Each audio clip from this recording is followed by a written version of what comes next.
The Chinese economy is witnessing a deflation on the back of weakened demand at home and abroad.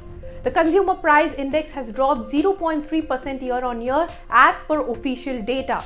This is the first year-on-year decline since February 2021.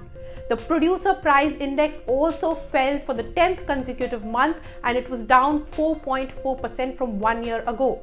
But what is deflation? Why is it concerning?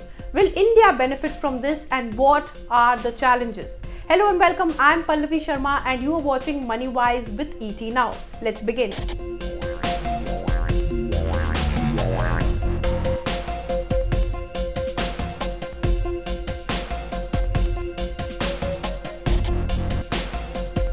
Starting with what is deflation? Deflation means that the prices of goods and services are falling due to a number of factors, mainly waning consumption. But isn't falling prices good? Well, not for the broader economy. This indicates that the consumers are postponing their purchases in hopes for further reduction in prices. This leads to companies reducing production, freezing hiring for workers, and giving discounts to sell their stock off. This dampens the profitability as the costs remain the same. So basically, it is an opposite of inflation. But will it impact the world? Well, yes. The country saw a worse than expected drop in exports, which had a direct impact on thousands of export-oriented companies in the country. But rising deflation will mean price cuts in Chinese goods. If these goods flood in the global market, it would negatively impact the businesses in other countries. Well, this is because China produces a large proportion of goods that are sold around the world. But there is a positive impact too. Deflation in China might help in curbing rising prices in other parts of the world. However, the country is fighting to reduce the impact of deflation by trying various methods.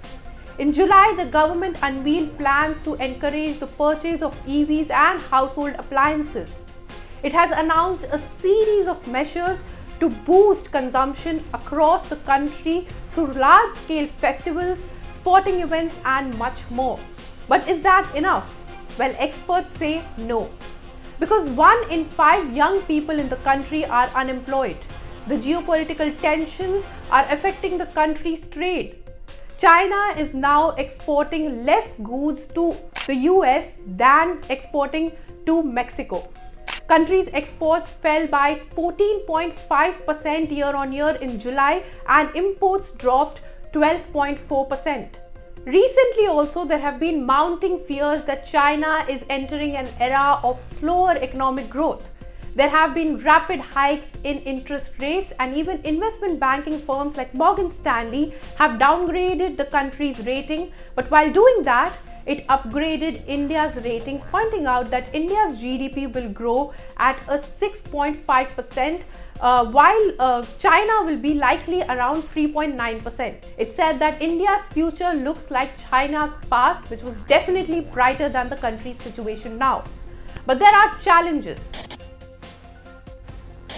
While India is emerging as one of the best alternatives to the neighboring country, given increased foreign investments, more companies wanting to collaborate with the country, but it is also battling inflation right now.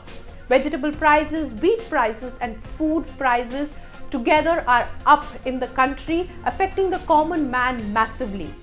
The country is considering importing a significant amount of wheat for the first time.